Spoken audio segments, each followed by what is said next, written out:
Okay, so I'm just adding the flour and baking powder here. It's 1.5 cups of flour and 1.25 teaspoon of baking powder. Then I'm adding the 1/2 cup of water.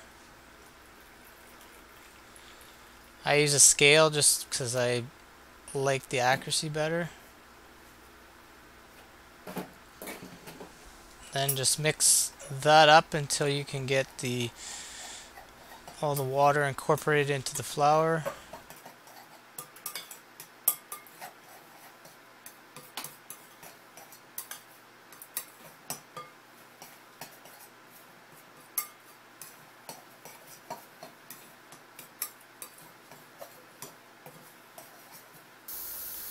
Once you get enough of it incorporated, you can just go ahead and use your hands to knead the rest into a nice ball.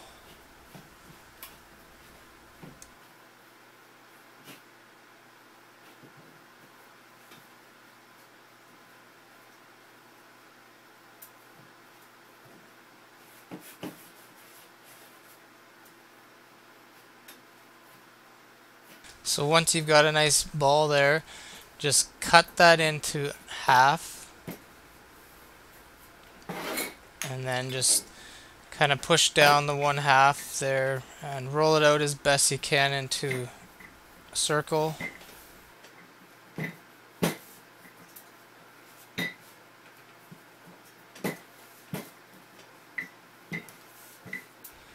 Now the trick to getting it nice and thin is to peel it off, place it back down, and then just keep rolling it out. Try to keep it as circular as you can. It doesn't have to be perfect. So again, just peel that up, put it back down, keep rolling it out. And you can do this to get it as thin as you'd like. In this case, I probably went a little too thin. As you'll see later, there's some holes that formed in the dough.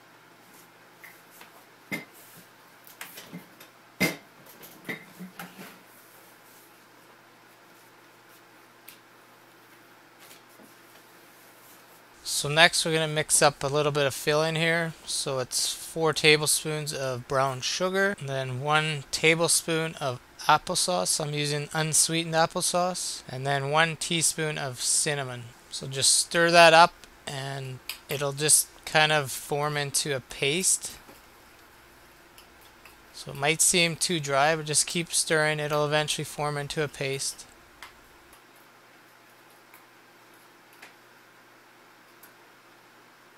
So then just basically take half of it and spread it on 1/2 of each of the pieces of dough that you have.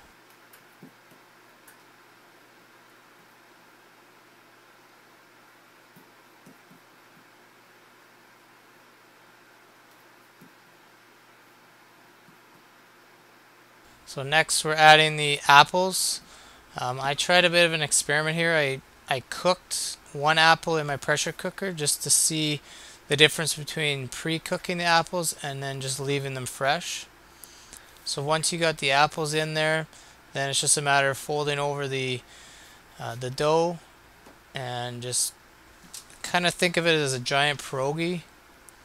And you just want to push together the ends there. Just go along and kind of fold it over and work it in so that it's nice. It's got a nice tight seal there.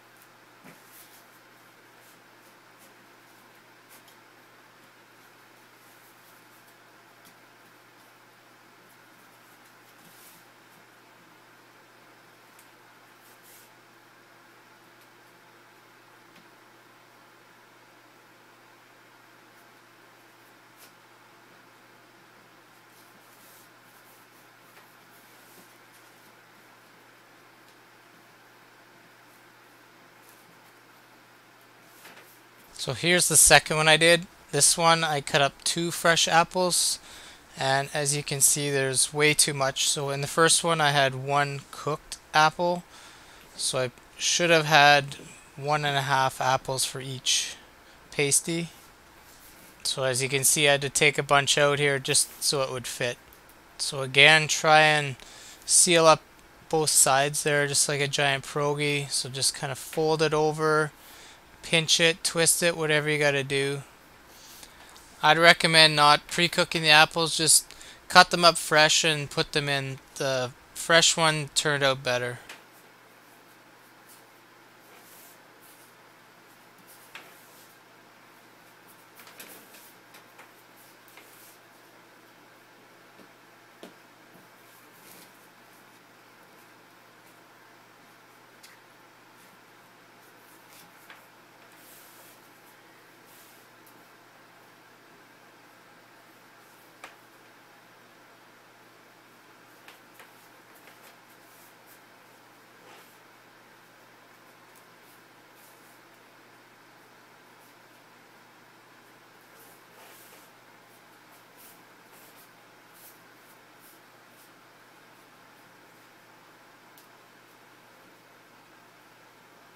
So here I have a baking sheet. I have a sill pane.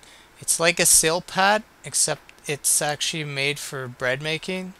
So I've decided to use that. I just line my baking sheet with it and then put both pasties on there, and then we'll throw it in the oven. So here they are after they've done cooking. As you can see there's a bit of a mess. The one, like I said, I rolled it too thin, so the filling just spilled right out. In the end though, these turned out very good, so I definitely make them again, and I recommend you make them as well. Thanks for watching.